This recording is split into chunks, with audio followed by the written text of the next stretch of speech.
All right. Welcome. My name is Waylon Lewis, and I am being supervised today by Jack Kerouac. And I am honored to be here with Thomas Hubl. Am I saying your name correctly? Yeah, fantastic. Hey, good to see you.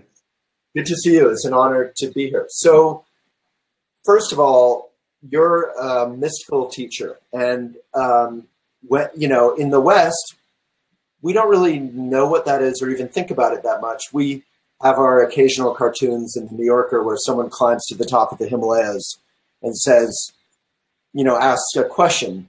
So, of some great guru kind of character. But you're an accessible guy. You have a family. You're running around the world. You're teaching. What does it mean to be a mystical teacher for you in 2018? Right. So first of all, maybe let's make a discernment between mystical and religious. So where I think that in the great wisdom traditions like Buddhism or yoga or any Kabbalah or whatever, there's a mystical core. And that core is the real awakened consciousness. And then there are many interpretations that have been made and many understandings. So that's the more social body around it. But the mystical part is kind of the fire in the center of the traditions. And so when I say mystical, I mean the real awakened consciousness that has been, it's like a channel through space-time. It's like thousands of years of teaching master student, and the community that kept that awake consciousness alive throughout thousands of years. If you look at Judaism or yoga or whatever, Buddhism, there are thousands of years of teaching that have been passed on, but not just teaching, it's kind of a consciousness, an awakened consciousness. So when I refer to mystical, that's what I mean. No, I love that. So, in layman's terms, I would say that means that you're not the level of like teachings, as you said, and dogma and religion. And then below that, there's the core. There's what all religions and even non-religions, all humankind have in common. Is that correct? Is that That's where right. is? That's right. Correct. The Sufi tradition has a mystical tradition within. That's right. Yeah. So instead of going to war over the dogma, like Buddhism versus Christianity, I think Buddhism would lose that particular war, but, we go beneath the waves to the mystical core. So does that make it much easier in a way for you to communicate with anyone of any religion or any background? Definitely. Because I think what happens in religion very often is that the ego starts taking ownership of the truth. And that's the issue. But that's not a religious issue. That's an ego issue. So basically, there are no religious wars. There are just ego wars because identities are being made out of the truth. But once you're more grounded in the essence of the mystical teachings, there is no difference. You have different practices maybe, but there's a core understanding in all the traditions. And that's actually what's hopeful. That's where the understanding happens.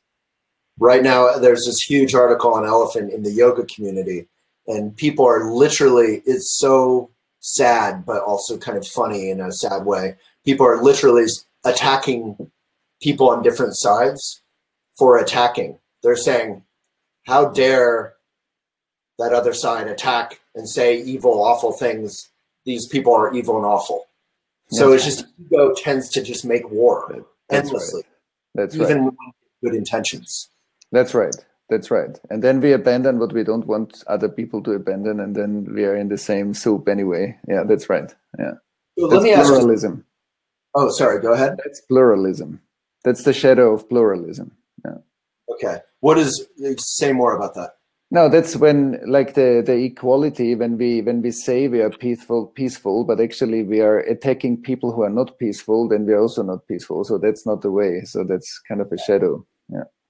Yeah, one of the most violent reactions Elephant ever gets from our own community, our own readers, is if we put up an article like saying kale is bad for you or smoothies are bad for you if you have too much kale or smoothies. And our own readers who are dedicated to health and peace feel violated. It's like everything they've ever known has been attacked, and they attack the author who is just trying to say, moderation might be good or right. So on a daily level, a level we can all relate to, Thomas, Can I call you Thomas? Oh yeah, fantastic. Yeah. Um, do you ever get in arguments, or do you ever get mad? And if so, what do you do?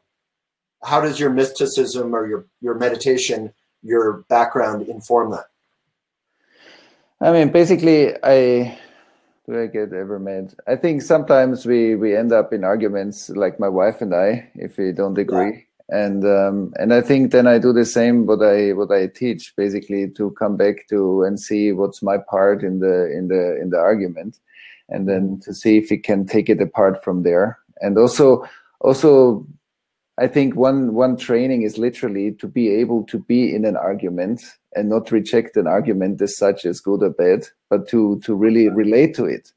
And I think one amazing contribution, because all of us, I mean, since we are here on this call, we are using technology, which means we are part of culture. We are not sitting in a cave in the Himalayan mountains, which means that we have to have a very specific practice. And the practice is that we practice transcendence and we practice integration and relational capacities. And so I believe social contemplation is something for the social yogi or for the social mystic.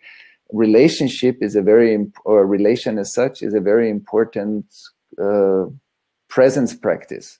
And so for us, because we live in culture and culture is a network of relations, so that's a deep practice, I believe. And so I think that's where we're supposed to learn and grow and deepen. Well, that's a lot of powerful stuff you just said pretty casually. So let's maybe break that down a little bit. So you're talking about transcendence in not getting caught up in the sort of the war and the, you know, all the neuroses of the world, but at the same time, integration, like you were saying about the argument, not rejecting it, like being of the world, right? Not trying to be in a cave in the Himalayas, right? Yeah, I think that on the one hand, transcendence is practicing whatever higher states of consciousness, more transpersonal states of consciousness, and getting to know a landscape of consciousness that is beyond our daily awareness usually. And some people get hit by a lightning of consciousness and they simply wake up, but most of the people have a practice to go up the ladder in a way. But then I'm number 2 there. I meditate and I learn about at this rate, like pretty much flat, but slightly up. Yeah. And you had a lightning moment in your life, right? Yeah, because I studied medicine, and when I was 26, I somehow had such a strong calling. I mean, I meditated already many years before, but I had such a strong calling, and I went on I didn't know at the time that it's going to be 4 years, but I was kind of on a 4-year meditation retreat. And that time was in a way a very, very deep study time of mine. And I learned a lot. I had a very strong inner guidance throughout those years. And I explored through different meditations and contemplations many aspects of higher consciousness. And so at the end of the 4 years, I had a significant opening or realization. And then slowly, I came back into the marketplace. But then kind of life invited me to teach through another teacher that saw me after this period of time. And then I saw, wow, I mean, we can practice a lot of higher practices, but actually when we live in culture, for many of us, we do need to do a lot of integration work, that my spiritual practice doesn't become a bypass of my life's difficulties. And so explain more about that. That's a really powerful thing that a lot of elephant readers and myself and all of us struggle with, is the spiritual bypass. What do you mean by that? Yeah, that I use my spiritual meditation practice and contemplation practice as an escape, and I don't want to be in life here. And I believe, and then we hear sentences like, oh, like I just can be surrounded by conscious people because unconscious people are not good for me. And I think that's already the pathology. We have to be in the world, and more than that. So I started, because healing, I mean, since I was interested in medicine, healing is a big part of my work. And also in our groups, we do lots of integration work. We also look at what really helps us to integrate trauma and shadow material, so that I'm more and more grounded in the world, that I actually want to be in the world, and I want to transcend the world at the same time. But then I discovered because my work also started in the early days, also a lot in Germany, then I discovered, wow, there's a whole other dimension of collective trauma that kind of is much, much bigger than I believe we all understand at this time, mystically and through science, that there's a huge lake of pain. And of course, this is here after the Holocaust and the Second World War, it's extreme. But I think there are many places in the world where we are really hurt, where the tissue of life is really hurt. And we have been born and incarnated into that scar tissue. And so I believe if we really want to embody spirit, if we really want to walk our talk, not just talk, but walk our talk, which means we are congruent. The word and the energy is the same. Like at the beginning of the Bible, when the word says light, it creates light. So there's a creation. The word is creative. And when we talk, we often talk about life, but our words and our energy is not the same. And real non-duality means that the word and the energy is again the same. It's not two. And so, which means we need to embody higher consciousness as the world. And so in the mystical terms, we would say with the left hand, or like with my inner listening, I receive inspiration, I receive intuition, I receive innovation. And through my heart, I translate it into the world and I form a worldly sculpture around me. So our impact in the world, our cultural impact, social impact, like meta impact, how we form the world, is dependent on how we participate in the social process.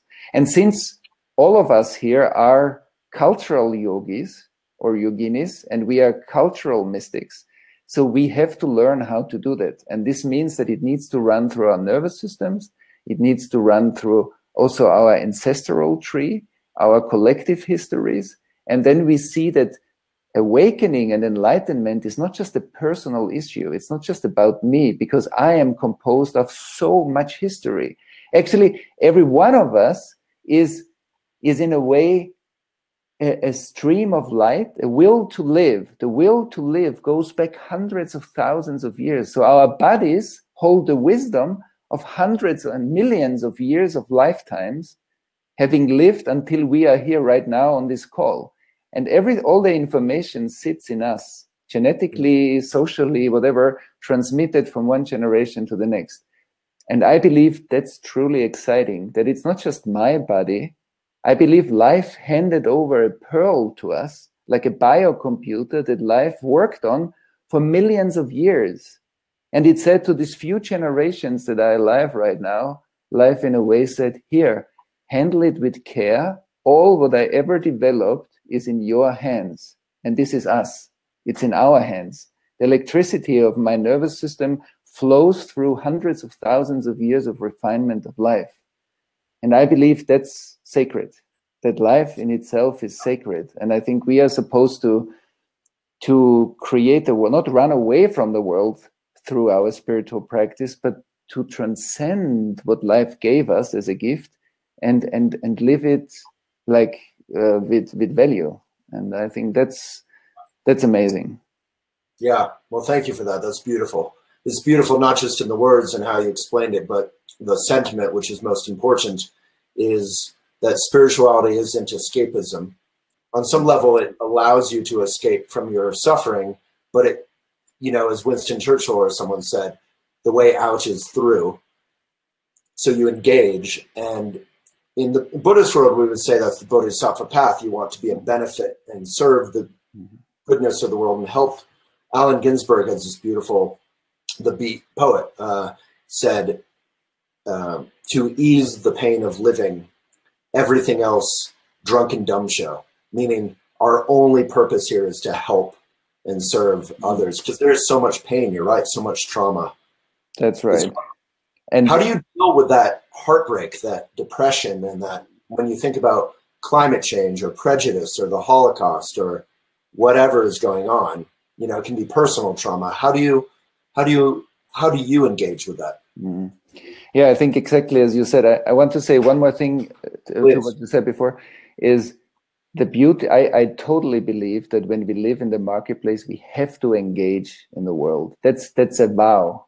we have two options. Either we go to a cave and we will simply practice there and stay there, maybe with our teacher, but that's a very specific path. And I think it's beautiful, it's difficult, it's everything there.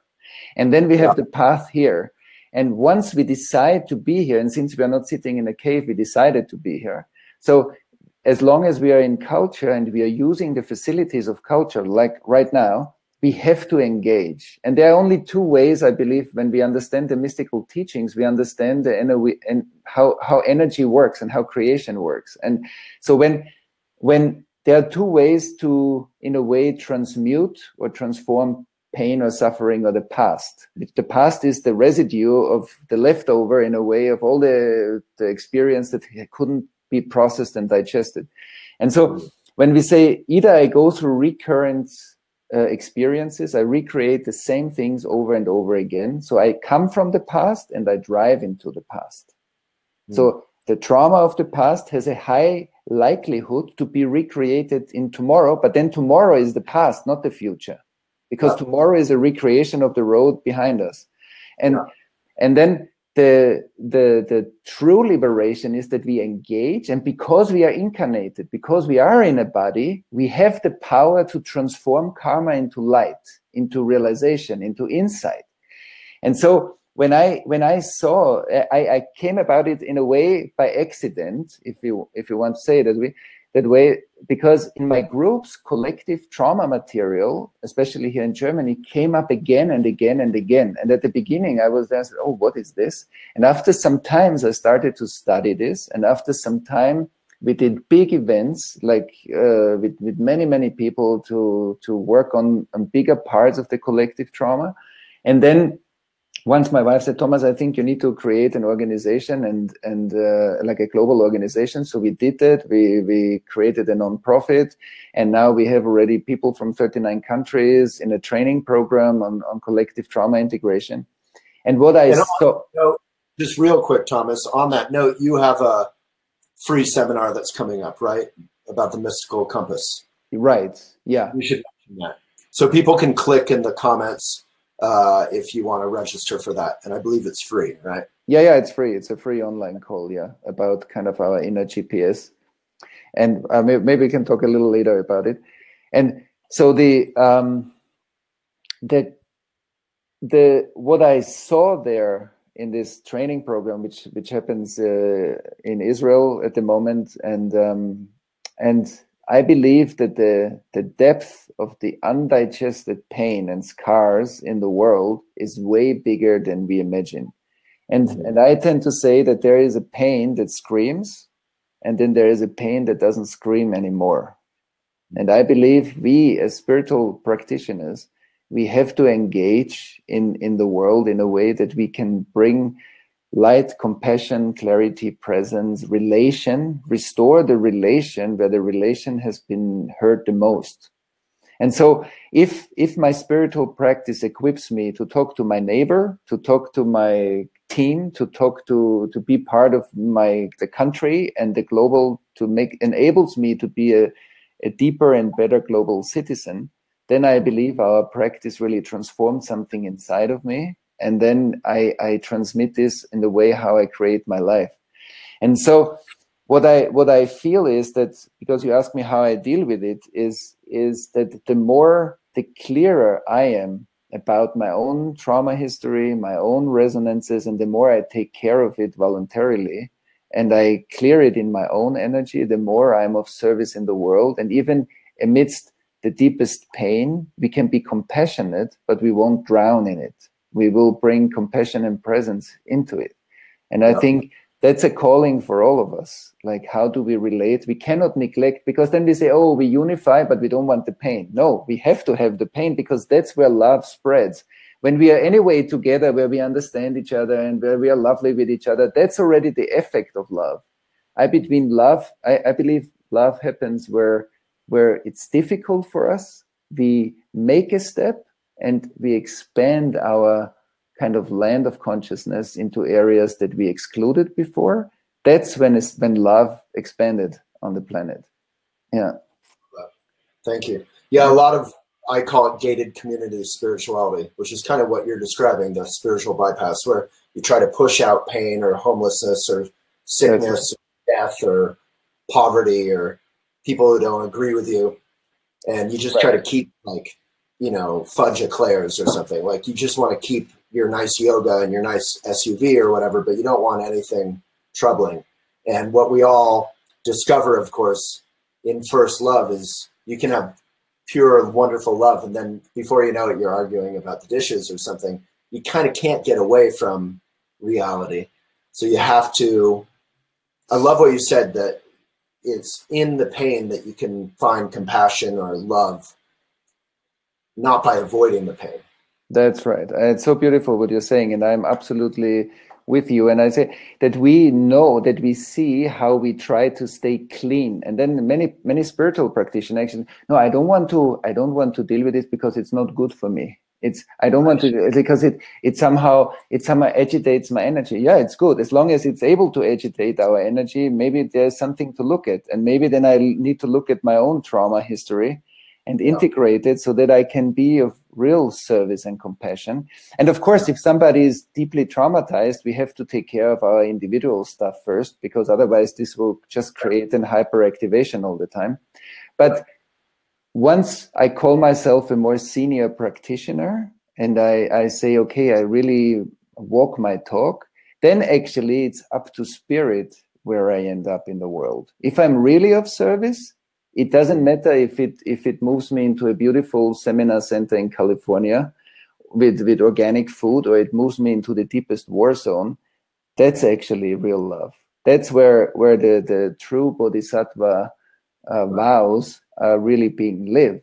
And I think many people kind of exclude that in a way. And I believe we also need some knowledge. That's why I think in our time, the real baby that needs to be born is a baby of a marriage that's inner and outer science. There are people that studied empiric contemplative studies over thousands of years. They have something to say, and we have many scriptures and we have many parallels in different cultures and different religions that actually say the very same thing.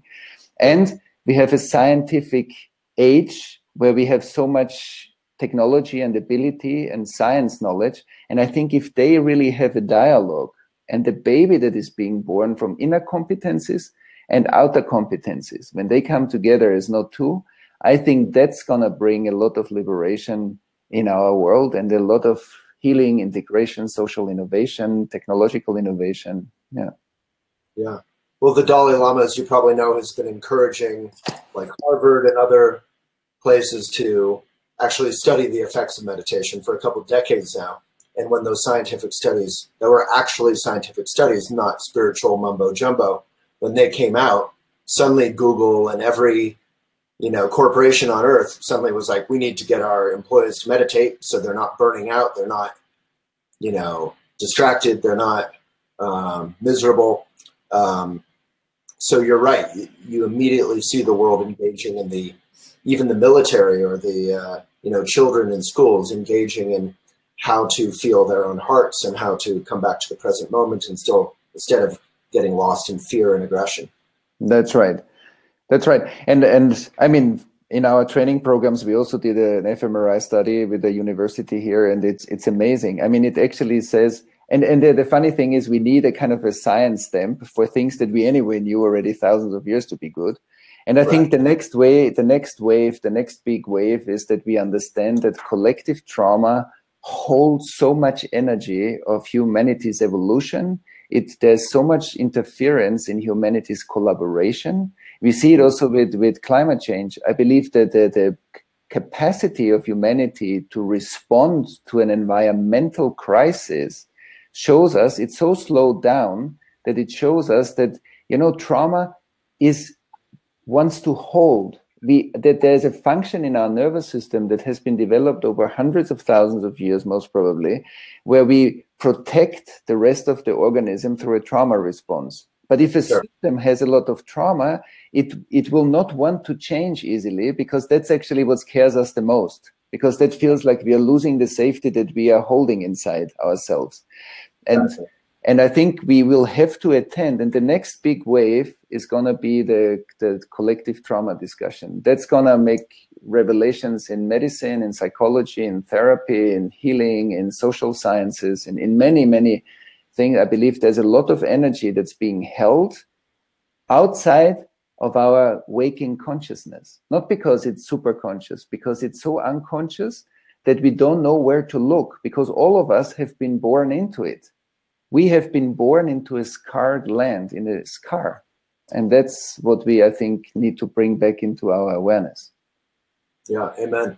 Yeah, I mean, I was born in 1974, so I was born into kind of weird, evolving, but still kind of off relations between the genders, and in terms of, sexual persuasion and our relation to the environment and business. It's pretty conflicty, and, and wars, and you're born into all this kind of, like, I love how you describe the whole planet is on a spiritual level, on an environmental level, is going through trauma. And there's a lot of health too. That's why it's important to protect the rainforests, or protect, it's good for all of us. Literally, the oxygen we breathe was made down in Brazil or whatever. We're all connected more than we'd like to think sometimes. That's right.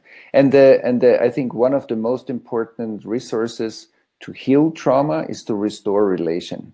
And that's why I believe, like, there's a higher practice that shows us higher state consciousness through meditation, contemplation, and prayer.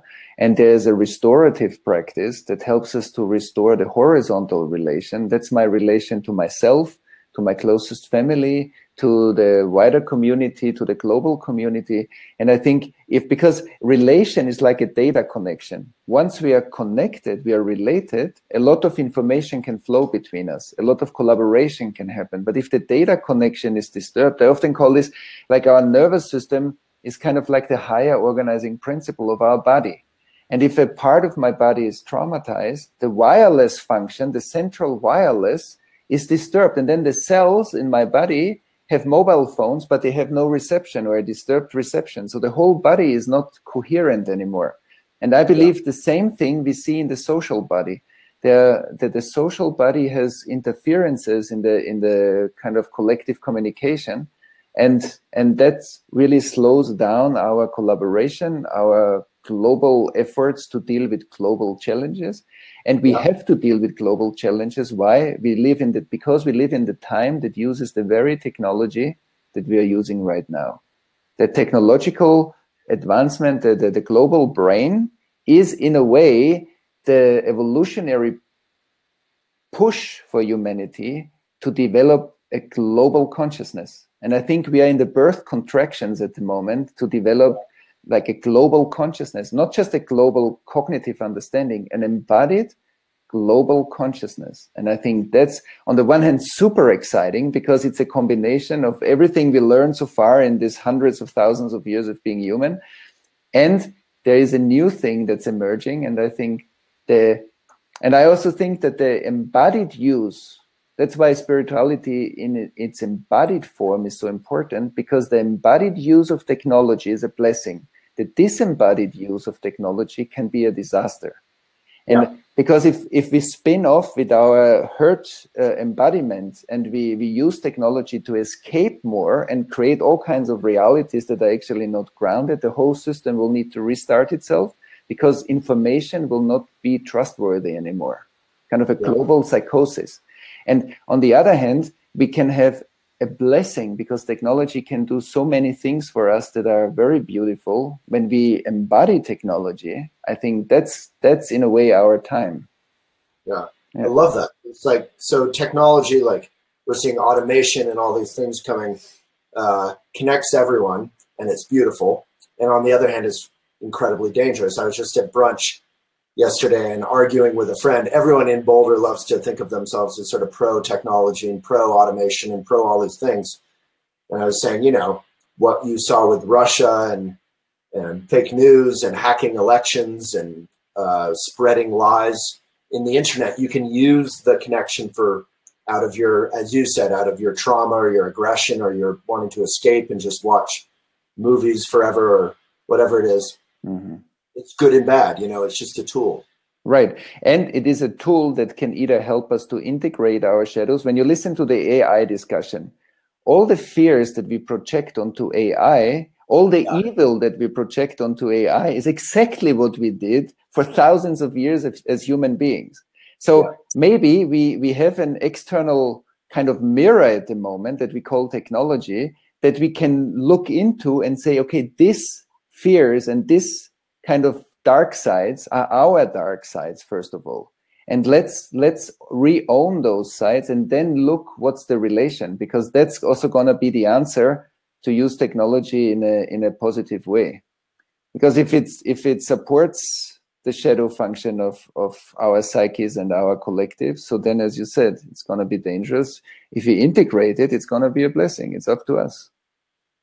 Yeah, it's funny though, because if you look at how we've treated one another in war and slavery and sexism and racism, it doesn't seem that promising for how if we create AI and then AI gains power more and more, you know, we're already arming drones. We're already arming, you know, people are going to use it for ill just as much as beautiful things.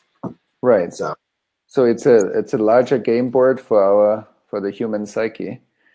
And I think on the other hand, it does also a lot of blessing. I mean, just that we are here now, that it connects thousands of people to deal with consciousness, that it creates an amazing kind of developments in medicine and other sciences that are really supportive. So, I mean, I think it's really up to us. And I think the more we live a spiritual life that is not escaping, that is more grounded, that is more engaged in the world, and that we really take care, not just of our transcendence, but also our environment and human environment. I think that's really the answer. And it seems like also here right now on the call, we are many people that actually voluntarily or out of deeper life questions kind of set off to be on a path. So somehow we voluntarily explore the depth of life. And I think there's a beauty, and there are more and more people around the world that hear this kind of calling or the bells, and we are exploring, we are going, and I think that's very promising. On the other hand, yeah. So my question to you, Thomas, is if we're kind of evolving in good and bad ways all the time, it seems like there's wonderful opportunities with every new generation and awakenings and connections. And there's also troubling new developments, right? We're poisoning our crops. We're every generation we figure out new awful things to do. How do we, it feels very urgent, the work you're doing.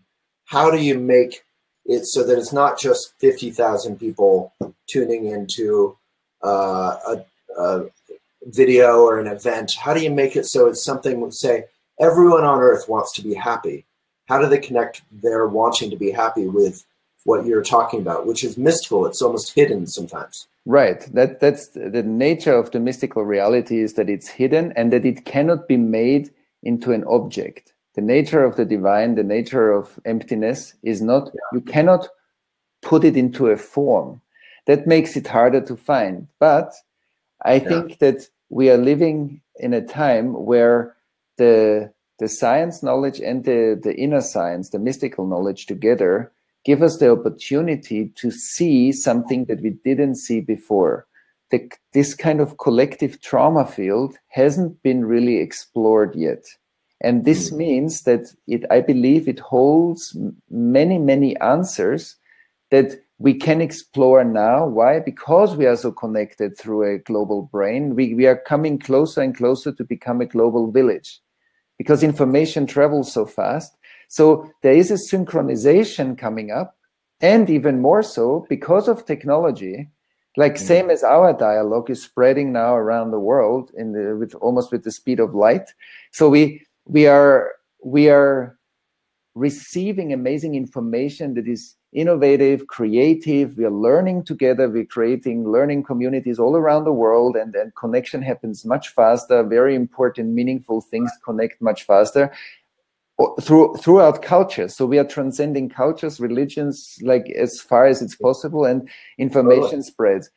The other side is also that trauma impulses. So you hear about a shooting here, you hear about this here. So trauma impulses also travel with the same speed, and they trigger us faster and faster.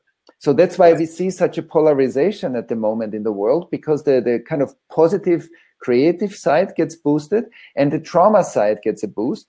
And now it's up to us to say, oh, wow, we take the challenge and we really look into that which we cannot see because we have been born into it. The kind of the legacy that we have been born into is something that's outside of our consciousness.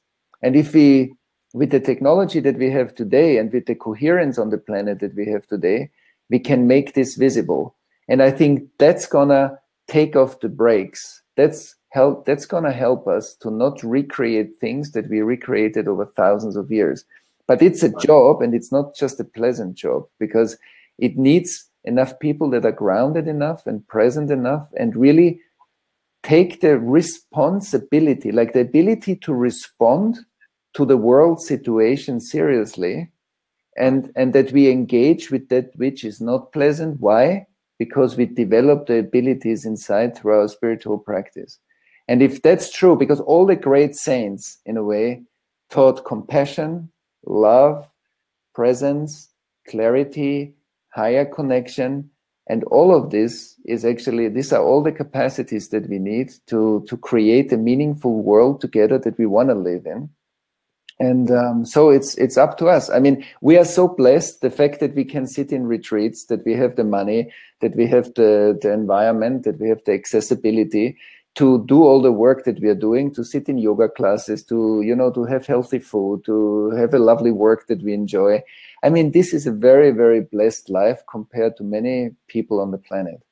And so, yeah, it's up to us. Yeah, well, thank you.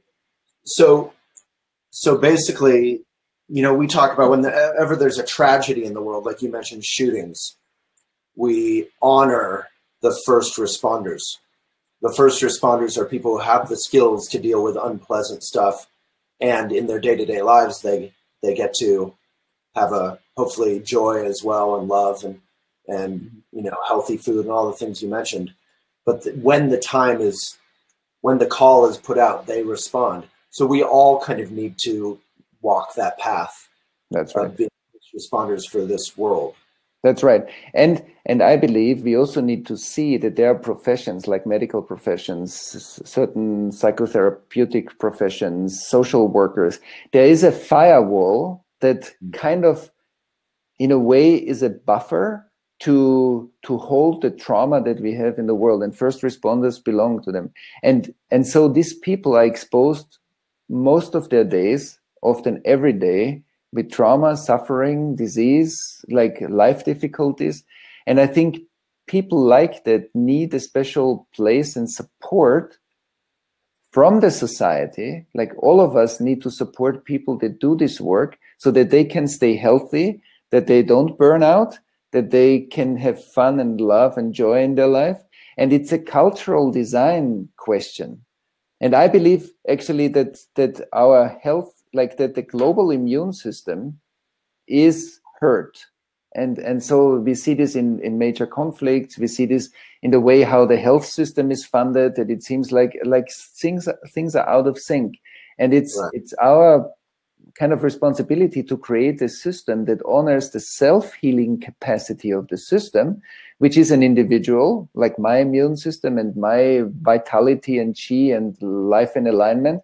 But it's also that the culture that we create, that we need to honor the ones that deal with a lot of trauma, because they get affected by it very strongly often.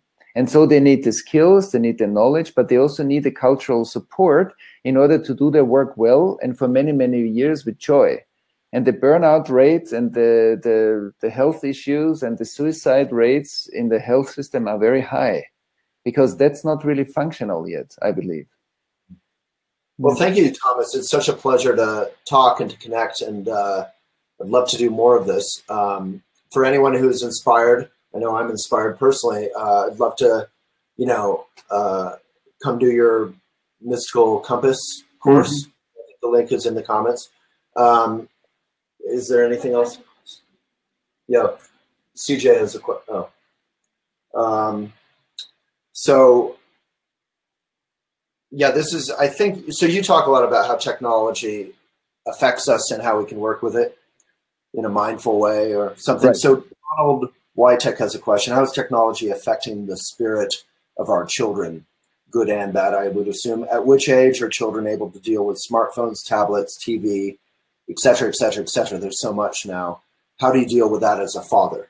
Right. Thomas? That's a beautiful question. I think that's exactly the right question for us, because I believe, as we learn through attachment theory, is that when children are healthily attached, so when we create family systems where our kids can grow up in safety, in emotional support, in supporting their voice, and supporting their development in the world in the right way, in a way. So what we learn is that children need co-regulation. A child's nervous system cannot fulfill certain functions before a certain age. And then it needs a co-regulation with the parents until it can autonomously take this function and make it their own. So then they have a choice. They can say yes or no in that function. And so I believe the first thing is the quality of relation, not what is the right age. The first thing is, how do I relate to my child? How much time do I have for my child? How much quality time do we spend? How much do I, as a parent, look at my own stuff when I have difficulties with my child? I can say, oh, there's a difficulty with the child, but usually the difficulties live in the parents. And children cannot leave the family system. So if it's an uncomfortable place, children need to hyper-regulate their interior environment because the co-regulation with the parents doesn't work. And so I think the first thing is to look at regulation, because a healthy regulation will lead to a healthy use of technology. Because when I'm healthily regulated and emotionally sound in myself, so then I'm much less likely to get addicted to stuff than when I'm missing a lot of stuff in with my parents and my parental relations. So I will go to look for it somewhere else. And so the first thing is that we say, oh, our kids really need us.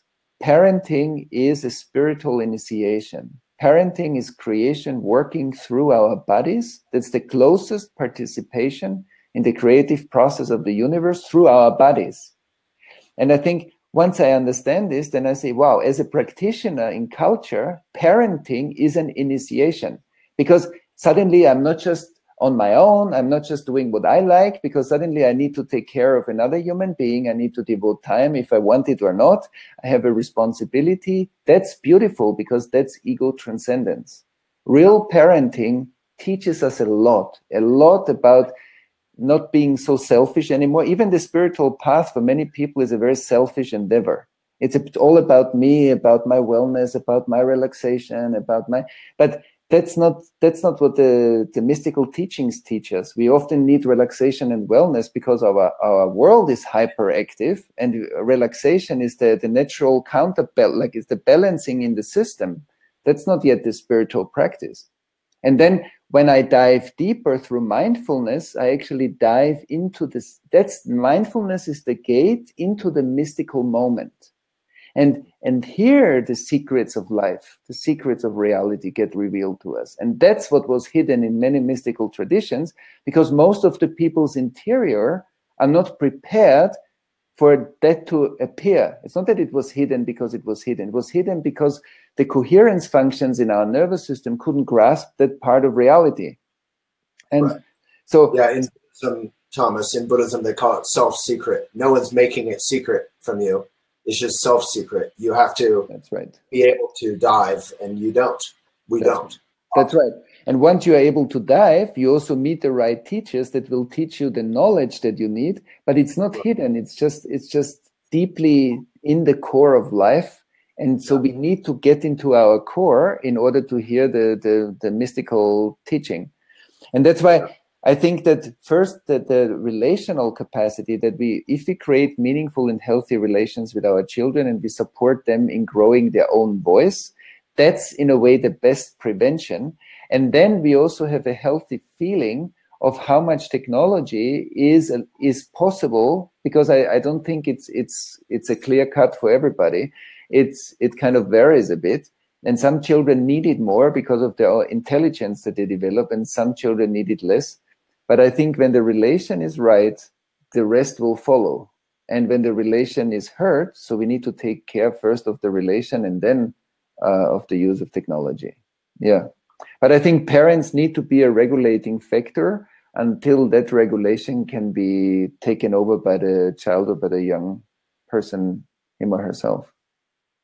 Yeah, I love that you didn't like give clear rules, because I feel like some of the uptightness around technology that parents have is all well intentioned, but it's almost born of the parents' own addiction to technology. And we are all examples, right, to our children.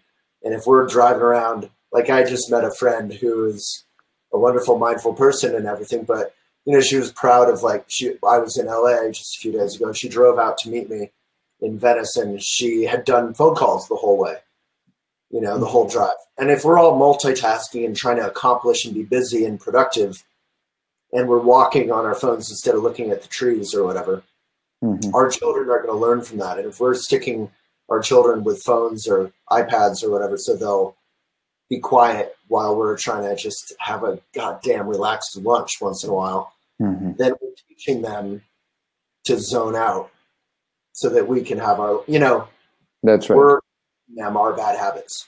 That's right. And then we often counter-regulate it, and then it's also not helpful, because we need to find the right relation. Right. Then it's a pushback. It's like people that love yoga and they want their kids to learn yoga and to practice also. And then that's what the kid doesn't want at all. And that's what they're going to reject, because they want to learn by themselves. So we can offer it to kids, but we cannot make them also want what we want. Actually, the parenting is to find out what's the real voice of the child, even if it contradicts my own wantings and whatever thoughts about my child. And I think, as you said also, that because what we see, what's often getting mixed up, is that there is a kind of a collective pathology that we don't have enough time to digest. We don't, in the mystical practice, we say life is a composition out of three factors. It's space, energy, and structure. And when we develop a healthy spiritual practice, we need to work on both and their relation. And space is a birthright. So when a child, in the mystical understanding, when we get born with the right to be. We have the right to be a child. And so when by the mystical law, in a way, the parents take their place, the child can be a child and grow within the safe environment of mature parents. But when parents are regressive, they don't fulfill their function. So when they don't fulfill the function, the child starts to take over a doing, because it balances something in the family system. So it steps out of the right to be too early. It's not becoming, it takes on the right to do. So I become the supporter of my mother, because my mother is often depressive. So I will take over and become her supporter. Later on, that's the pattern that I create with intimate relationships with. But I lost the right to be. But being is space. Being is silence. Being is stillness. Being is the capacity to digest. So we live in a world that is hyperactive, and we actually call it innovative, but often it's just recreating the old traumas again for the next generations. Because we need time like the leaves. When the leaves fall off the tree, they become the fertile ground of the next spring. This experience needs to be digested in order to become the fertile ground for the next experience. But if my nervous system is full of all the undigested experiences, so I'm just stressed, and then I think, oh, spirituality and meditation is about relaxation. No, but it's about relaxation in our time, because we need to first relax and then discover the divine within life, but not just within the relaxed life. And so, but relaxation is a deep need to balance, in a way, the hyperactivity of our society. And I think that's very important to know, because if technology will make this even stronger, because the data gets faster.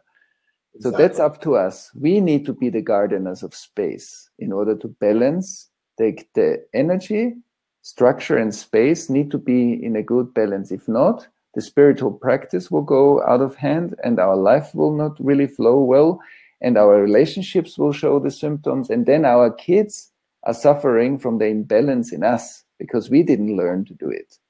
Exactly. And our own health will suffer as well. Right. Right. Yeah. Well, Thomas, thank you so much. I feel like we can talk for 5 hours and not scratch the surface. I think so too. I enjoyed very much, Waylon. Yeah, it's fun. So if people want more, you won't get 5 hours, but you'll get an hour, I think, Mystical Compass. That link is in the comments. And Thomas, let's do it again. It's been a pleasure, really, and an honor. So thank you, and please work hard and run around the whole world and teach everybody. Yeah, thank you, Waylon, and thank you for the program. I think you're building up an amazing community around the Elephant Channel, and it's really beautiful. And it's a real delight to talk to you. I'm very grateful. So thank you for having me. You can be a featured columnist on Elephant. We would be honored. It would be fun. Oh, fantastic. Yeah, let's talk about it. Yeah, I would be happy to. All right. Well, thank you to everyone watching, particularly. Without you, it'd just be the two of us guys talking through technology. So thank you, Thomas, and thank you, everyone. Thank you, Waylon.